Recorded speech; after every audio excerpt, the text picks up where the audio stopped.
manhã, estamos de volta. Hoje é dia de linguagens. Vamos estudar hoje um assunto, importantíssimo. Vamos falar, essa palavrinha que eu vou mostrar aqui tá presente em várias questões de vários vestibulares, de concursos públicos. Hoje a gente vai falar sobre semântica. Galera, você sabe que semântica é o estudo do valor significativo das palavras dentro do contexto em que elas estão inseridas. O que isso quer dizer? Galera, primeira coisa que a gente tem que entender é que as palavras podem ter mais de um valor dependendo da forma como são utilizadas. Por isso que existe uma diferença entre valor denotativo e valor conotativo do termo. O que acontece? Quando a gente fala em valor denotativo, você deve lembrar, eu falei em outros encontros sobre quando eu falo de figuras de linguagem, eu falo bastante nisso, né? Denotação, até falei para vocês que começa com a letra D de dicionário, vocês lembram disso? Denotação começa com a letra D de dicionário, quer dizer a palavra no seu sentido real. Dá uma olhadinha aqui no conceito, palavra no seu sentido real, objetivo, o sentido do dicionário. Agora, quando a gente fala em valor conotativo, até brinco com a letra C de contexto, vejam só.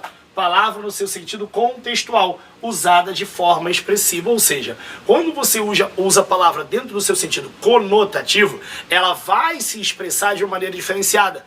Já ouviu falar no termo estilística, né? Já falamos sobre isso. Quando a gente fala em estilística, a gente está falando em expressar-se com estilo, ou seja, manipulando o valor significativo das palavras dentro do texto. Então, a partir de agora, a gente vai falar sobre semântica em todos os seus aspectos. Por exemplo, quando a gente fala em palavras sinônimas e palavras antônimas, galera, vejam só, se tem uma coisa que prejudica demais os candidatos de vestibulares, principalmente do Enem, é quando as pessoas têm dificuldade em encontrar termos sinônimos equivalentes e acabam repetindo muitas vezes a mesma palavra num texto.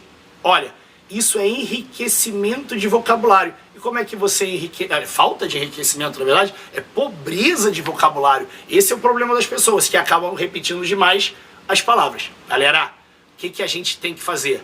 Ler cada vez mais e incorporar termos, novas palavras ao nosso vocabulário. Vejam só, quando eu falo em sinonímia, eu estou falando em palavras de sentido equivalente. Quando você quer escrever um texto, por exemplo, eu vi um tema de redação que era a questão da escassez da água, né? Recursos hídricos no Brasil. Lembra que teve uma época que a situação ficou bem complicada no Brasil? Pois é, as pessoas, quando foram falar água, e uma repetição que a coisa ficava extremamente cansativa. Pois é. Cuidado, galera, vocês têm que fugir de determinados termos que se repetem, porque senão a coisa fica feia pro seu lado, não é verdade? Por exemplo, morar. Se eu chegar pra você e falar assim, gente, me dá um sinônimo de morar, vai vir muita coisa à sua cabeça? Morar, sinônimos, vai. Habitar, residir, sim, essas duas palavras. Agora, tem uma outra, por exemplo, que quem já estudou regência, lembra o valor da palavra assistir? Tem assistir ao jogo, no sentido de presenciar, de ver. Eu vou assistir o paciente, no sentido de dar assistência, ajudar. Tem o assistir, isso não assiste ao contribuinte, não cabe ao contribuinte. E tem o verbo assistir no sentido de morar. O verbo assistir, para ele, eu assisto no Meia. Então eu moro no Meia, verbo assistir é sinônimo. Então vejam só como dentro de um texto, para evitar determinadas repetições, você pode usar palavras de mesmo sentido equivalente ou aproximado. Vejam só, no caso da palavra elegante, eu até fiz essa brincadeira com a minha esposa. Falei, amor, me dá sinônimos para elegante. Primeira coisa que veio à cabeça dela, fino. Depois ela falou, chique. Olha só, fino, chique, elegante. Eu achei outros termos, olha. Vistoso, garrido, garboso. Olha o chique aí que ela mencionou. Eu li airoso, olha que bonito, airoso. Então assim, existem termos equivalentes à palavra elegante que para evitar a repetição você pode usar e ficar até, de certa forma, mostrar para o seu avaliador que você tem riqueza, né, vocabulário. Então assim, é importante que vocês enriqueçam seu vocabulário e não tem outra forma que isso aconteça a não ser por meio da leitura, não é verdade? Não é para ficar lendo dicionário não, decorando as palavras do dicionário não, tá, galera? Da mesma forma que existem sinonímia, que existe a sinonímia, ou seja, palavras de valor equivalente, existem aquelas palavras que se opõem que tem valor contrário, que são o quê? As palavras antônimas. Quando você fala em antonímia, eu estou falando em palavras de sentidos contrários. Dá uma olhadinha aqui, ó. Conhece Lulu Santos? Quando a gente fala em Lulu Santos, olha só esse trecho dessa música, ó. Não existiria som se não houvesse o silêncio. Não haveria luz se não fosse a escuridão. Olha só que legal, vai. Qual é o contrário de silêncio? Não é som. Qual é o contrário? Tem gente que falaria barulho, né? Silêncio e barulho. Som. Qual é o contrário de escuridão? Você fala luz. Se você perceber o contrário de escuridão, é claridade. Veja que a palavra luz não é perfeitamente o antônimo de escuridão, mas não remete à ideia de claridade. Então veja que eu posso falar que são palavras de sentidos contrários e que exercem em si uma relação de antonímia. Galera, é importante lembrar o seguinte: nesse texto em que Lulu Santos utiliza palavras de sentidos opostos, aqui eu tenho o que a gente chama de antítese.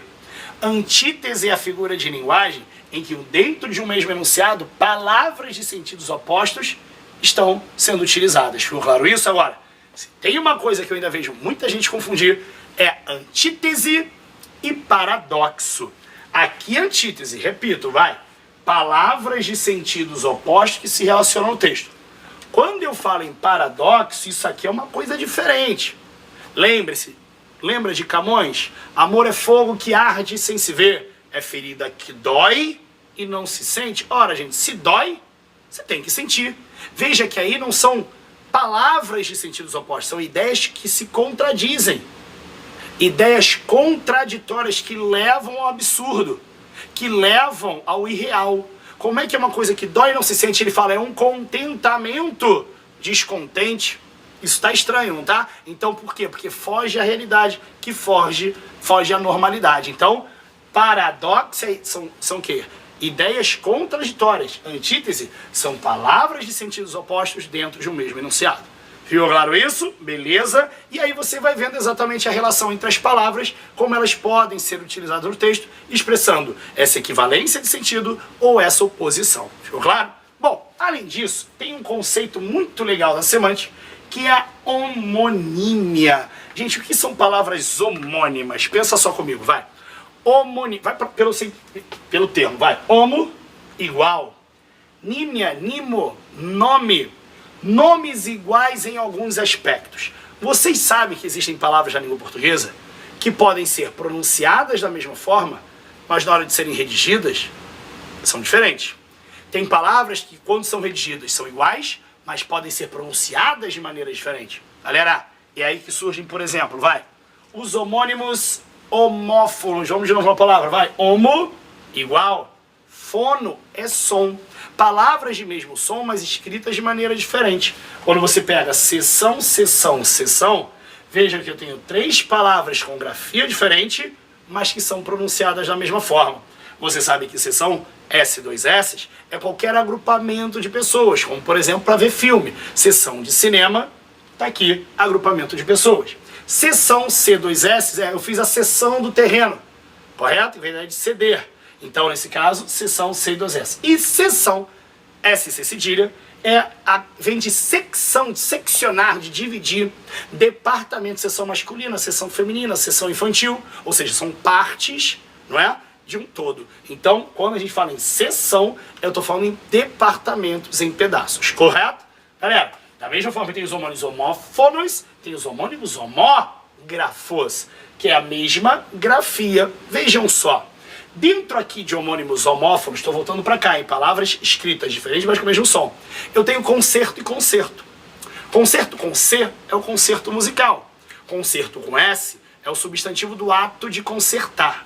Pegando esse exemplo, o concerto com S, veja, eu posso ler essa palavra como concerto ou concerto. Se eu leio concerto, é o substantivo concerto.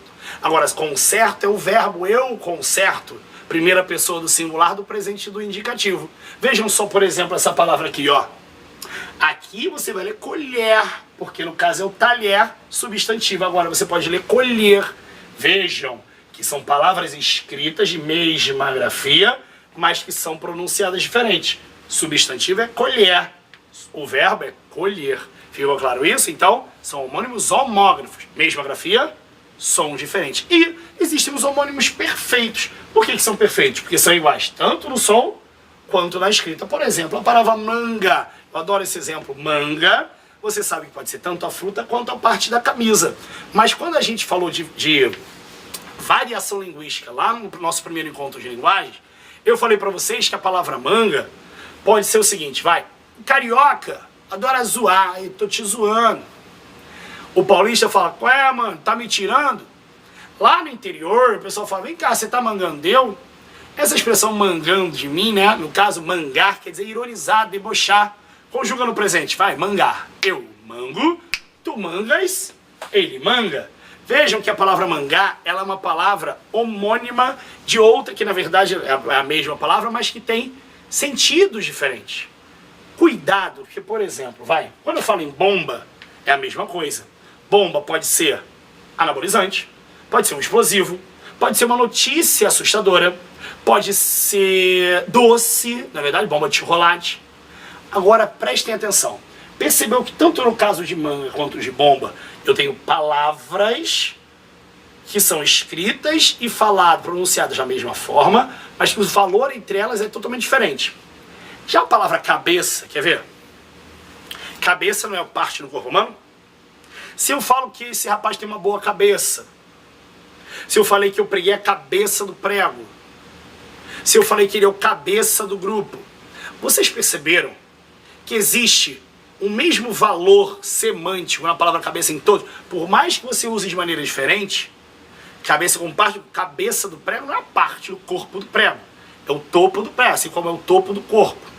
Quando eu falo ele é o cabeça da equipe, é o que? A parte pensante, é o ser pensante.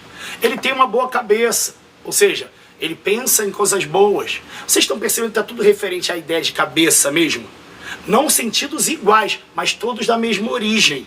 Então vejam que nesse caso da palavra cabeça, eu tenho o que a gente chama de polissemia. Lembra? Poli, muito, semia de semântica, de sentido. Uma mesma palavra com vários sentidos, mas todos relacionados à mesma ideia, à mesma base. Viram isso? Então cuidado. Manga, a palavra polissêmica, tem vários... Não, ela é uma palavra homônima. A mesma palavra pode ser vários sentidos diferentes. Já a palavra cabeça, a partir do mesmo conceito de cabeça, ela pode ser utilizada de maneiras diferentes. Ficou claro isso? Tranquilo? Excelente. Bom, da mesma forma que tem os homônimos no português, também existem os parônimos. Paronímia é a utilização de palavras de sons parecidos, tanto o som quanto a escrita, quanto a grafia parecidos. Vocês já conhecem muito, o problema é que sempre confunde, não é verdade? Várias vezes, em várias outras aulas eu já mencionei, não aqui no Manize, lá na minha página, eu menciono várias vezes a questão de cuidado nas minhas dicas, ó.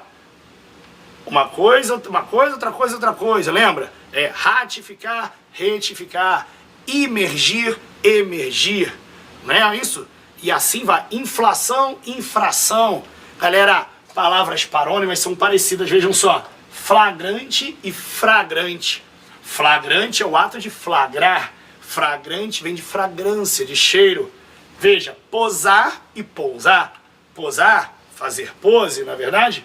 Pousar, aterrissar. Veja que sons são parecidos, assim como a escrita.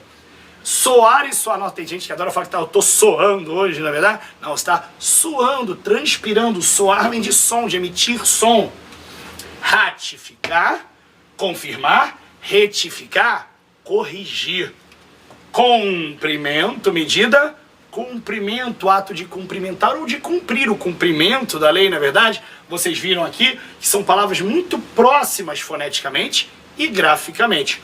Homônimos são palavras que têm algo igual, ou a escrita, ou o som, ou os dois ao mesmo tempo. Parônimo não tem nada igual, é tudo parecido. Ficou claro isso? Excelente. Vamos para outros conceitos relacionados à semântica. Olha, isso aqui eu gosto demais de explicar. Por quê? Porque além de explicar valor semântico dos elementos, a gente vê uma coisa que eu acabei de também falar sobre a questão da preocupação em não repetir palavras. Às vezes a gente acaba repetindo muito. Gente, eu vou falar agora sobre coesão. Eu vou falar especificamente sobre coesão lexical. Como assim? Elementos de coesão são elementos utilizados dentro do texto com o objetivo de conectar ideias. Quando eu falo em lexical, é relacionado ao próprio vocábulo. Por exemplo, no texto, Joana ganhou um buquê de rosas. As flores animaram seu dia. Vejam, quando eu falo que Joana ganhou um buquê de rosas, as flores animaram o seu dia, na segunda frase eu tenho dois elementos que mantêm conexão com o anterior. Quando eu falo seu dia, todo mundo entende, obviamente, que esse seu faz referência a Joana. Por isso que o seu, que a gente fala de elemento de coesão referencial. O seu dia, que é o dia da Joana. Agora, ela ganhou um buquê de rosas. Para evitar a repetição de rosas, dizendo que foram as rosas que animaram o seu dia, o dia da Joana, vejam que eu utilizei um termo equivalente que é o quê? Flores. Galera, tem um detalhezinho aí fundamental. Todo mundo sabe que rosas são flores, mas nem todas as flores são rosas. Há entre esses dois termos uma relação semântica. Só que nessa relação, rosas têm um valor mais específico e flores têm um valor mais amplo. Quando você é hipertenso, você é uma pessoa de pressão alta, grande. Se você é hipotenso, hipo quer dizer o quê? Pequeno, baixo. Quando eu tenho um nome relacionado ao outro, em que ele tem um valor mais específico, menor do que o outro, nesse caso é rosas, eu tenho aqui um caso de hipônimo. Rosas é um hipônimo relacionado a flores. Flores não é um termo de valor maior, mais amplo, ele é o que a gente chama de hiperônimo. Ficou claro isso? Então, rosas é um hipônimo, flores é um hiperônimo. Rosas de valor menor em relação a flores que têm valor maior, mais amplo. Quando eu falo, o garfo estava na ponta da mesa, mamãe gritou, mas o talher caiu no meu pé. Veja, quando eu falei que o garfo estava na ponta da mesa, todo mundo sabe que um garfo é um tipo de talher.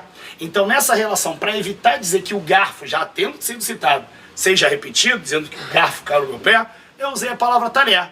Veja que garfo tem um sentido mais amplo. Já talher tem... Garfo é um tipo de talher, um sentido mais específico. Quem tem um sentido mais amplo é talher. Então, veja que garfo, que a gente chama de hipônimo, valor menor. Já talher tem um valor mais amplo, é o quê? Hiperônimo. Galera, isso é o que a gente chama de elemento de coesão lexical. Os elementos de coesão lexical, muitas vezes, podem até ser mesmo utilizados para reforçar um posicionamento seu. Mas isso é assunto de uma outra aula e eu vou falar em redação. Lembrando que terça-feira é de linguagem, redação é na quinta. Em um dos nossos encontros de redação, eu vou falar sobre a coesão lexical como recurso argumentativo. Ficou claro aí, galera? Ó, curte o vídeo, compartilhe com seus amigos, não deixem de divulgar nossa página. Estamos no Instagram, estamos no Facebook, estamos no Twitter e não podia ser diferente, também estamos no YouTube. Galera, vamos estudar!